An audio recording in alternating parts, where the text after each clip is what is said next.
அயோத்தி ராமர் ஆலயத்தின் பிரதான நுழைவாயிலில் பக்தர்கள் முகாமிட்டுள்ள நிலையில் நுழைவாயிலை அலங்கரிக்கும் பணிகளும் முழுவீச்சில் நடைபெற்று வருகின்றன. விரிவான தகவல்களை அயோத்தியிலிருந்து வழங்குகிறார் செய்தியாளர் கணபதி.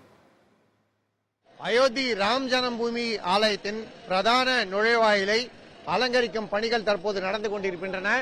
நமது ஒளிப்பதிவாளர் லோகேஷ் ராஜா நமக்கு காட்டுகிறார். இங்குள்ள நுழைவாயில் பகுதியிலே எப்படி அலங்காரங்கள் செய்யப்படுகின்றன, அதற்கு பின்னால் எப்படி பணிகள் நடந்து கொண்டிருக்கின்றன என்பதை நாம் பார்க்கலாம். அங்கே தொலைவிலே கருட பகவான் உருவம் தெரிகிறது. அதற்கு அருகே கோபுரங்கள் தெரிகின்றன.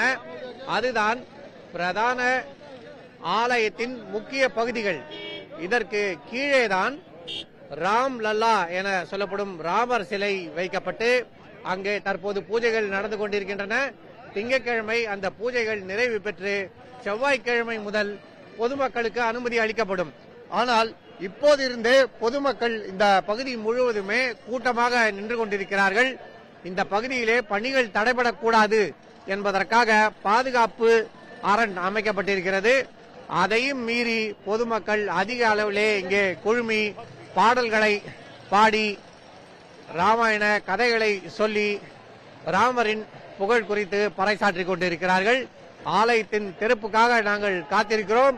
விரைவிலேயே ஆலயம் திறக்கப்பட வேண்டும். திறந்தவுடன் ஆலயத்தில் தரிசனம் செய்து அதன் பிறகே சொந்த ஊருக்கு திரும்புவோம் என பெரும்பாலோர் தெரிவித்து வருகிறார்கள். ஒளிப்பதிவாளர் லோகேஷ் ராஜாவுடன் அயோத்தி ராம் ஜனம்பூமி ஆலயத்தின் பிரதான நுழைவாயிலிருந்து கணபதி.